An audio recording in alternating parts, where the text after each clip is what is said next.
ఈ విధంగా సొరకాయని తీసుకున్నాను, లేత సొరకాయ తీసుకున్నాను.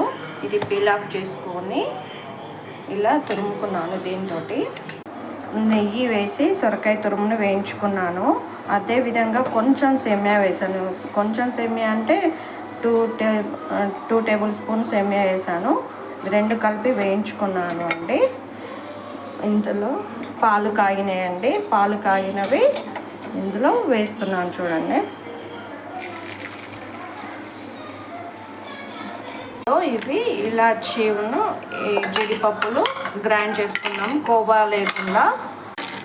లేకుండా ఇది మెత్తగా గ్రైండ్ చేసుకోవాలి. అలానే 2-3 ఇలాచీలు ఇవి వేడి నీళ్ళలో వేసాను కదండి. ఇవి కూడా మొత్తం వేసేయాలి. అలానే వాటర్తో పాటు వేసేస్తున్నాను. ఈ పౌడర్ ఇలా వేసుకున్నాక ఇవి వేసుకోవాలి నెయ్యిలో.